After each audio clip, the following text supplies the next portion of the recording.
Even in Congress, kami lang po, with all due respect, sa dinami-dami po ng researchers ninyo, ng mga abogado ninyo, ng mga tauhan ninyo, bakit po wala hong nagbabanggit sa laman ng COA report na pinag-usapan namin mismo ni Ma'am Heidi Mendoza, ni Shelo Magno, ni Ma'am Pedito, na ito po ito ay hindi nagsisinungaling.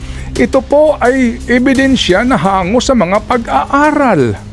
At dito po, klaro na wala pong surplus fund ang PhilHealth. Anong pinagsasabi nyo, Mr. Ledesma, na hindi na kayo maniningil ng premium contribution? Anong sinasabi nyo na magdadagdag kayo ng benepisyo?